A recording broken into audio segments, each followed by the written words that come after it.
As-tu peur des araignées, des avions, des hauteurs, des ascenseurs, de parler en public? Rassure-toi, tu n'es pas le seul ou la seule.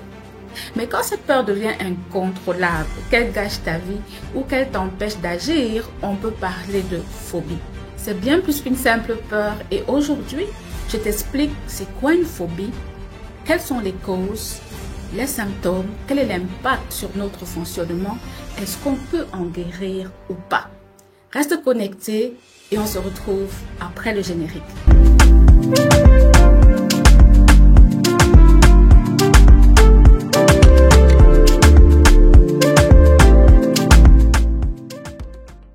Une phobie, ce n'est pas simplement avoir peur ou être mal à l'aise. C'est une peur intense et irrationnelle de quelque chose qui présente parfois peu ou pas de danger réel. Les personnes souffrant de phobie savent que leur peur est excessive. Oui, ça, elles le savent. Mais cela ne la fait pas disparaître pour autant. Donc, tu sais très bien que tu as cette phobie-là. Tu es conscient ou consciente de cette phobie, mais malheureusement, tu continues toujours à avoir peur. Donc, la conscience ou la prise de conscience ne t'empêche pas de continuer à avoir des comportements d'évitement face aux différentes phobies que tu pourrais avoir au quotidien. Ce qu'il faut savoir, c'est que les phobies sont étonnamment répandues. Des millions de personnes dans le monde en souffrent. Et même si on sait que ce n'est pas dangereux, notre corps réagit parfois comme si c'était une question de vie ou de mort. On a parfois des palpitations, des sueurs froides, on panique, on pleure, on ne sait pas quoi faire, on perd un peu le contrôle. Alors qu'est-ce qu'on va faire? On va éviter ce qui déclenche notre peur. Et plus on évite ce qu'on redoute, plus la phobie va prendre de la place. Parce que l'évitement est un renforçateur de la peur et nous maintient dans un cercle vicieux.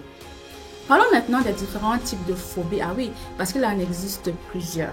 Il y a par exemple les phobies spécifiques, comme la peur des serpents, du vide, des aiguilles, de l'avion, de l'ascenseur. Donc tu sais exactement de quoi tu as peur. Tu peux nommer l'objet de ta peur. Il y a également ce qu'on appelle la phobie sociale, qui est une peur d'être jugé, une peur de parler en public, une peur d'être humilié. On a aussi l'agoraphobie, qui est la peur des lieux publics, des foules, la peur de sortir seul. Chacune de ces peurs peut malheureusement devenir très handicapante au quotidien. Mais d'où viennent donc toutes ces phobies, me direz-vous? Pourquoi certaines personnes paniquent-elles dans les ascenseurs ou évitent-elles les ponts ou les hauteurs à tout prix? Eh bien, les phobies peuvent se développer pour plusieurs raisons. Notamment, on a les expériences passées. Oui, une mauvaise expérience, par exemple, comme une morsure de chien, peut entraîner une peur des animaux qui durera pendant une longue période de notre vie. Et il y a aussi les comportements appris. Parfois, les peurs sont transmises par les personnes qui nous entourent. On a l'exemple des parents. Si vous avez un papa ou une maman qui réagit avec crainte aux avions, nous pouvons apprendre à faire de même. Vous voyez que la phobie peut être apprise au sein de la famille. Et d'ailleurs, même souvent, dans la pratique clinique, on peut retrouver souvent des patients qui ont développé justement ces phobies-là parce que leurs parents aussi avaient les mêmes. On parle parfois aussi de génétique et de chimie du cerveau. Certaines personnes étant naturellement plus sujettes à l'anxiété, l'amygdale, qui est une partie de notre cerveau qui contrôle les réactions des peurs, peut ainsi être plus sensible chez les personnes souffrant de phobie. La survie évolutive est aussi souvent mentionnée. Ça veut dire que certaines phobies, comme la peur des serpents ou des hauteurs, pourraient ainsi trouver leur origine dans d'anciens instincts de survie. Mais comment donc savoir s'il s'agit d'une phobie et non d'une simple peur, qui serait plus ou moins normale? Je vais vous donner quelques signes. Par exemple, une anxiété immédiate en présence de l'objet ou de la situation redoutée, des symptômes physiques tels que la transpiration, les tremblements, l'accélération du rythme cardiaque et même l'essoufflement. Vous avez parfois une forte envie de fuir ou d'éviter complètement la situation.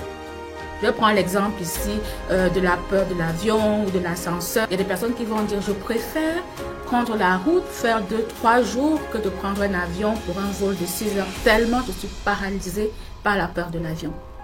Vous avez aussi des personnes qui vont préférer monter 15-20 étages par les escaliers au lieu de prendre un ascenseur parce qu'elles ont peur de l'enfermement. Elles ont peur que si elles rentrent dans l'ascenseur, elles vont étouffer, l'ascenseur va bloquer. Elles commencent justement à ressentir cette peur-là et elles vont choisir l'évitement.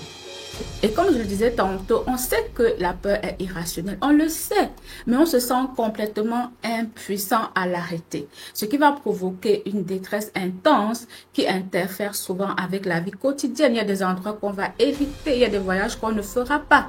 Cependant, seuls les professionnels agréés peuvent vous poser un diagnostic. Un médecin, un psychiatre, un psychologue, en fonction des législations de chaque pays. Donc, n'allez pas sur Internet pour commencer à vous auto-diagnostiquer. Je vous donne ici juste quelques signes. Si vous vous reconnaissez là-dedans, je vous invite à aller rencontrer un professionnel de la santé qui pourra vous évaluer et justement poser un diagnostic pour confirmer ou pas vos hypothèses. Il s'agisse donc d'éviter de prendre l'avion pendant des années ou d'aller à certains événements sociaux parce qu'on a par exemple peur de l'avion. Les phobies peuvent profondément affecter le mode de vie et le bien-être psychologique d'une personne. Cette personne pourra même s'absenter du travail, rester isolée, éviter les lieux publics et toute autre situation qui pourrait lui déclencher des symptômes. Il faut savoir que ça fait peur, tu es mal à l'aise, tu as le cœur qui bat, tu as le sentiment que c'est très dangereux et que c'est une menace, ce qui va te pousser à adopter certains comportements pour justement éviter de te retrouver dans cette situation. Il faut savoir que les phobies peuvent sembler inoffensives au début, juste une peur par-ci et par-là, mais l'impact peut progressivement s'accroître avec le temps. Imaginez une personne qui a la phobie de la conduite par exemple.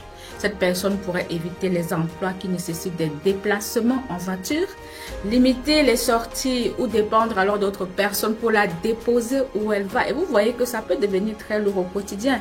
Imaginez que vous êtes marié, votre époux, votre épouse a tellement peur, elle a la phobie de la conduite. Et c'est à vous à chaque fois d'aller le déposer ou la déposer en plus de votre propre emploi du temps. Vous voyez qu'avec le temps, ça va devenir un peu difficile à gérer au quotidien. Parce que la personne n'est pas autonome, elle est bloquée par sa peur.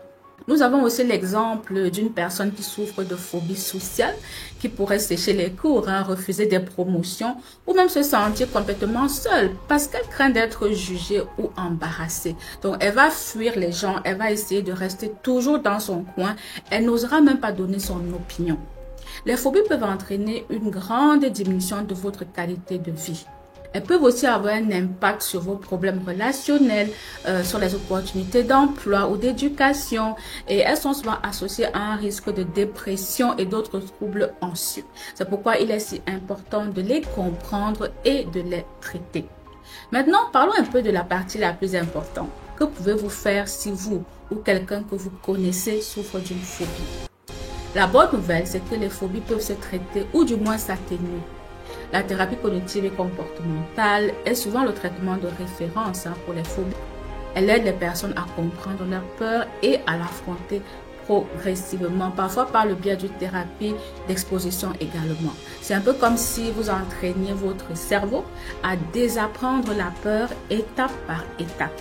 Nous avons également des techniques de relaxation et de pleine conscience, notamment les exercices de respiration, la méditation et les techniques d'ancrage qui peuvent réduire la réaction de stress du corps pendant ces moments de peur et d'anxiété. Dans certains cas, et en particulier pour les phobies graves, les médecins peuvent prescrire des médicaments. On a parfois des antidépresseurs ou des médicaments contre l'anxiété. Ces médicaments peuvent aider à gérer les symptômes et à augmenter votre niveau de fonctionnalité. Quelques conseils pour vous aider si jamais vous êtes dans la situation? N'évitez pas la peur tout le temps parce que comme je l'ai dit, l'évitement va nourrir la phobie. Plus j'évite, plus je fuis, plus ma peur elle résiste, plus elle est là, plus je ne fais rien pour essayer de l'atténuer. Demandez également l'aide d'un professionnel. On a des thérapeutes spécialisés dans les troubles anxieux qui peuvent vraiment faire une grande différence. Soyez également patient parce que le rétablissement prend du temps, mais chaque étape va quand même compter. Donc, faites des petits pas tous les jours. Et surtout, n'oubliez pas, vous n'êtes pas seul. Des millions de personnes traversent cette situation et parmi elles, beaucoup arrivent quand même à la surmonter. Ne laissez donc pas la peur vous rendre prisonnier au quotidien. Si vous avez trouvé cette vidéo utile, donnez-lui un j'aime, partagez-la avec quelqu'un qui pourrait en avoir besoin. Et si vous voulez plus de contenu sur la santé mentale comme celui-ci, appuyez simplement sur le bouton d'abonnement et restez à l'écoute. Quant à moi, je vous dis à très bientôt sur Montagne Science.